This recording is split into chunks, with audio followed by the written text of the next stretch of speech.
It is time for story shows. I am your host and narrator, Emma's dad.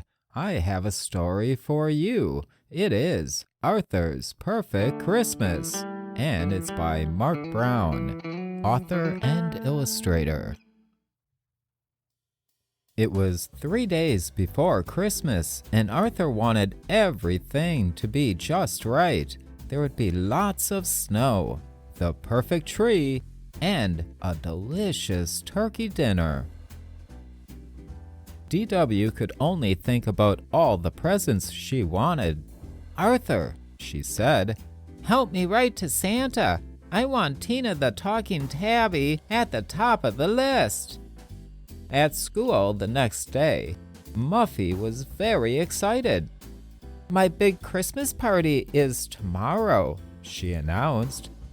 "Muffy, I told you I can't," Francine began. Muffy wasn't listening. "I forgot to invite George." She ran off. "She won't listen," said Francine. "Why can't you go?" Arthur asked. "Every year we have a family Hanukkah party," Francine said, "when we light all the candles on the menorah." "Maybe you should tell her again," Arthur said. Francine shook her head. "I've told her 1,000,000 times." After school, Arthur invited Buster to go shopping. "I'm going to bed," said Buster. "My mom woke me up too early this morning. She thought it was Christmas. It's happened every year since my parents got divorced. She cooks special pancakes and gives me all my presents. Then I tell her it's not Christmas yet, and she goes back to bed." "Weird," Arthur said. "She's worried that I won't have a good Christmas without my dad," Buster explained. At the mall, Arthur found the perfect present for Dad. "Sorry, we're all sold out," the salesman said. "How about this olive dipper instead?" "Well, okay," Arthur said. Arthur found a great present for Mom at another store. "The little glass bird I broke last summer. Perfect." At home, Dad was reading cookbooks. "I'm making a real Christmas dinner," Dad said. "The kind they might have eaten in Bethlehem at the time Jesus was born. Roast lamb, flatbread, and poles, an ancient Roman dish made with chickpeas." "There goes the perfect Christmas dinner," thought Arthur. The next day at Muffy's party, everyone was having fun, except Arthur. "How can it be a perfect Christmas without snow?" said Arthur. "Well," said the brain, "no one really knows what day Jesus was born. The holiday is in December, probably because that's when the Romans celebrated winter solstice." "I still want snow," said Arthur. "Gather near, royal subjects," Muffy announced. "I, the Princess of Christmas, will now give out your presents. The first one is for Francine Frensky." Muffy looked for Francine. "I said Francine Frensky," but Francine wasn't there. The dreidel stopped spinning. "Gamal," said Francine, "I win again." The phone rang. "Francine, it's for you," called her mother. "Where are you?" Muffy shouted. "Muffy," said Francine, "I told you I couldn't come because of our family Hanukkah party." "But you see your family every day," Muffy said. "Besides, Hanukkah's not as important as Christmas." Francine gasped. "Well, it is to me." She hung up. Muffy was shocked. "Buster, wake up," said Arthur. "Is it Christmas again?" Buster asked. "Time for pancakes." "Maybe you and your mom shouldn't have Christmas," said the brain. "It makes you so tired." Buster sighed. But what else can I do? Invent your own holiday, suggested the brain. My family celebrates Kwanzaa, and that was invented for African Americans by Dr. Maulana Karenga. You could celebrate Baxter Day, said Arthur. Buster wasn't so sure. When he got home, Arthur couldn't believe his eyes. That doesn't look like a Christmas tree, Arthur said. Yes, it does, said D.W. It's beautiful. I wanted something normal, said Arthur, not unicorns and trolls. You can decorate the rest of the tree, Mom said, just the way you want. There goes the perfect tree, thought Arthur. Later, Arthur wrapped all his gifts and put them under the tree. Mom is going to be so surprised, he said. D.W. came in with cookies, milk, and a bucket. For Santa, she said. Now help me fill this pail with water. Water? Arthur asked. For the reindeer, silly, said D.W. Arthur had just climbed into bed when he heard a loud crash outside. Oops, said a voice. Uncle Fred, I thought you were going to Florida, said Arthur. I thought I'd drop off your presents first, Uncle Fred said, and my truck just died. Sorry about the fence, clumsy me. Arthur remembered how Uncle Fred had broken Mom's tea set last Christmas. You're welcome to stay here, Mom said. Rory too. Arthur heard barks and growls from the living room. Rory and Pal were fighting over Mom's present. Let go of that, shouted Arthur. The box went flying through the air. Arthur made a wild dive and caught the box before it hit the floor. Whew! He decided to put the gift in a safe place. The next morning, D.W. woke everyone up. Arthur, wake up! It's Christmas! She cried. Mommy, Daddy, it's Christmas! Wake up! Christmas is here! D.W. stopped in the hall. Santa? It's Uncle Fred, said Arthur. Uncle Fred is Santa? Asked D.W. Guess what, Mom? Buster said. It's Christmas. Are you sure? She asked. Yep, December 25th, Buster answered. Time for presents! Time for pancakes, said his mother. Muffy counted her presents. 37, the biggest Christmas ever. Wait till Francine hears. Then she remembered that they weren't speaking to each other. Muffy opened her new makeup kit and looked in the mirror. I don't really need makeup, but Francine might like it. But Francine wasn't her friend anymore. Muffy looked around the room at her new games, puzzles, dolls, train set, and miniature submarine. Daddy, she said, my gifts aren't fun if I can't share them with Francine. Her father thought for a moment. Let's go for a drive, Muffin. Maybe that will take your mind off things. Mrs. Baxter watched nervously as Buster opened his first gift. Cybercod! Exclaimed Buster. I'm sorry, we can return it, said his mother. Why? Buster asked. You already have it, she said.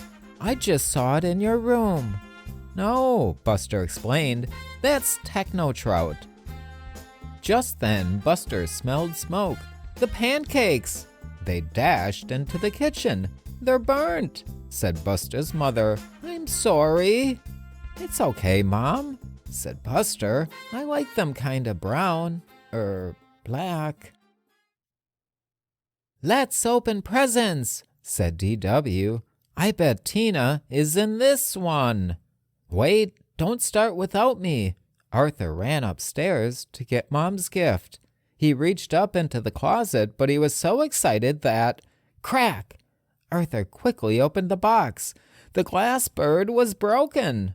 "Oh no," said Arthur sadly. Uncle Fred came upstairs to find Arthur.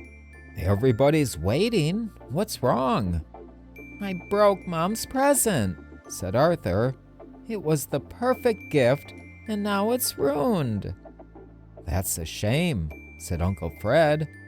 "But Christmas is more than just presents, you know." "That's what grown-ups always say," Arthur said. Uncle Fred looked at Arthur's gift card. "Well, the day's not over yet," he said. "Let's go back down." Francine answered the door. "Muffy?" Muffy took a deep breath. "I'm sorry about what I said, but you're my best friend and the party was important to me." "Come in," Francine said.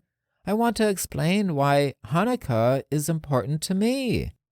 She showed Muffy the menorah. "On the last night of Hanukkah, all my relatives come to our house. After our potluck dinner, we say prayers together, and then my father lights all the candles. It really makes me feel like I'm part of something special." "I'm so sorry," said Muffy. "I should have listened to you." "You forgot the best family tradition of all," said Mr. Frensky. "What's that?" Muffy asked. "Going to the movies," Francine answered. "Come on."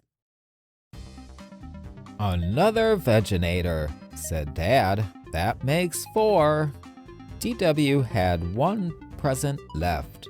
"I know what this is." She tore off the wrapping paper with one swipe. "It has to be." She ripped the box open. "A duck?" DW looked confused. "Not just any duck," Mom said. "A duck that says 4,000 words." "Can it say meow?" asked DW. "Well, no," Mom said. "Are you upset?" "No," said DW, "but I wanted Tina the talking tabby. Oh, Santa, how could you? This is the worst Christmas ever." DW stomped around the room and accidentally stepped on the duck. "Hello," it said. "I'm Quackers the talking duck." DW held the duck and squeezed it. "I love you," it said. "Do you love me?" "Hey," said DW, "you're kinda cute." She squeezed it again. "Quack-a-doodle-doo," said Quackers. DW giggled. Arthur wished he had a gift for his mother. "Mom," he began, "I have to tell you something." "Wait," said Uncle Fred. "There's one more present. The card says, 'To Mom, love Arthur.'" "It does?" Arthur said. "Oh, Arthur, thank you," said Mom. "It's the tea set that Fred broke last Christmas." "Better keep it away from me," joked Uncle Fred. Arthur didn't know what to say. At the Pancake Palace, Buster's mother checked her list. "Everything's planned," she said. "After this, it's penguins on ice." "Mom?" Buster began. "Then we'll rush home so I can start the roast and make the pudding." "Mom!" "Then we'll watch the TV special. Then we'll—" "Mom!" Mrs. Baxter looked up. "Yes, dear." Buster took a deep breath. "Maybe Christmas can be a day where we just relax." "Relax?" said Buster's mother. "On Christmas?" "We could sleep late and eat breakfast and open our presents whenever we wanted. At night we could just sit outside and look at the stars. And we wouldn't even have to call it Christmas. It could be our own holiday, Baxter Day. Buster's mother smiled. Baxter Day. I love it. Everyone at the Reed's house was stuffed except for Arthur. Dinner was great, said Arthur. More helva, please.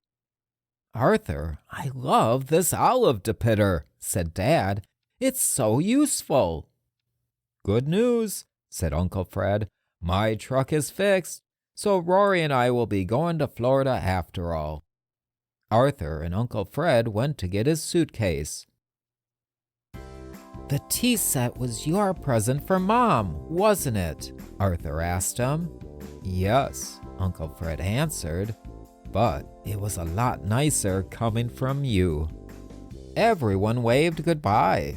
As Grandpa Dave backed out of the driveway, he hit the other half of the fence.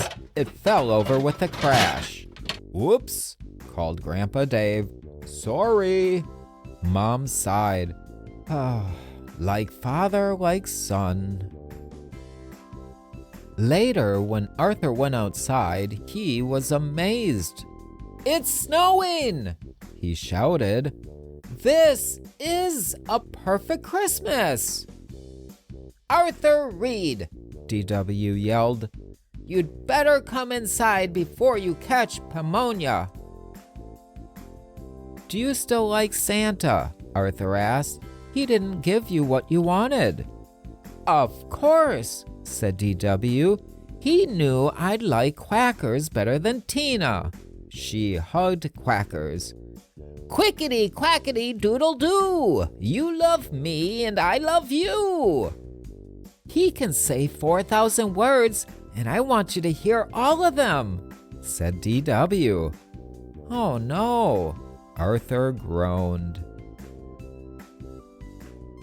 And that is the end of our story, Arthur's Perfect Christmas by Mark Brown. Boy, I hope you all enjoyed that. I do appreciate you spending some time here at Story Shows. Spend all the time you would like. And peace, be, harmony, I be, out.